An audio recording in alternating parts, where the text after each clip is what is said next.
We're going to quickly be looking at spanning and splitting columns. So the file that I'm using is span split start.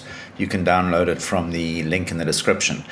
So here we've got a reasonably well laid out page, but what would make it more interesting is if we could make this heading and this deck or summary fit across both columns. It's going to look more professional. Now we could do that by splitting it up into two text frames, which is fine. It will still achieve the same result, but a much quicker and more convenient way is to use span columns. And then down the bottom here we have a list of dishes.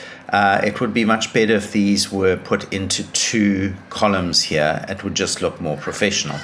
So let's do that. So I'm going to take my type tool, or I can just double click to switch to my type tool, and then select the deck or summary and the heading.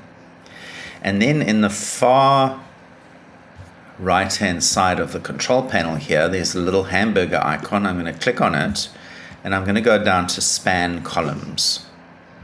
And here I'm going to choose span columns, and I can choose the number of columns. I'm just going to say all, and then I'm going to say OK.